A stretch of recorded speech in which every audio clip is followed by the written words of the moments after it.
Williamsburg, before the L-train hipsters moved in, was an actual working-class Brooklyn neighborhood where Polish and Puerto Rican and Hasidic families lived for generations, where rent was cheap because nobody from Manhattan wanted to live there, and where you could exist without being cool or trendy or whatever people call it now.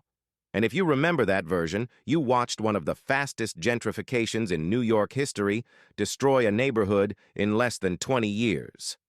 Tell me if you remember real Williamsburg, because this transformation was brutal. Bedford Avenue in the 90s was bodegas and laundromats and working-class families, not boutiques selling $200 vintage T-shirts to kids whose parents pay their rent.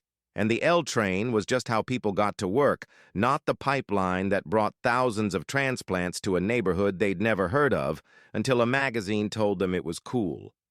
The waterfront was industrial.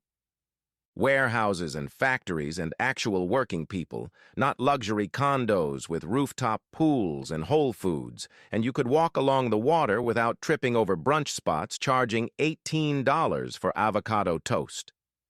Metropolitan Avenue had Polish bakeries and Puerto Rican restaurants and stores that served the people who actually lived there, not artisanal coffee shops and vintage furniture stores catering to people who moved to Williamsburg specifically because they heard it was becoming trendy.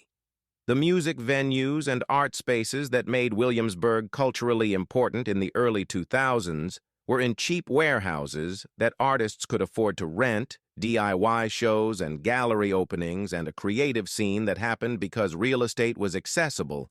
And then landlords realized they could charge more and kicked everyone out to build condos. The McCarran Park pool, before they renovated it, was abandoned and covered in graffiti, and locals would hang out there even though it was closed.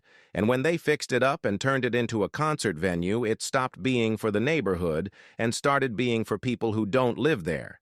The Hasidic community on the south side and the Puerto Rican community on the north side, who'd been there for decades, suddenly couldn't afford their own neighborhood because transplants were willing to pay triple the rent, and longtime residents got displaced by people who wanted to live somewhere authentic without realizing their presence destroyed that authenticity. The speed of the change was insane. You could leave Williamsburg for 5 years and come back to find your entire block unrecognizable, the bodega you grew up going to replaced by a juice bar, your friend's building torn down for luxury apartments,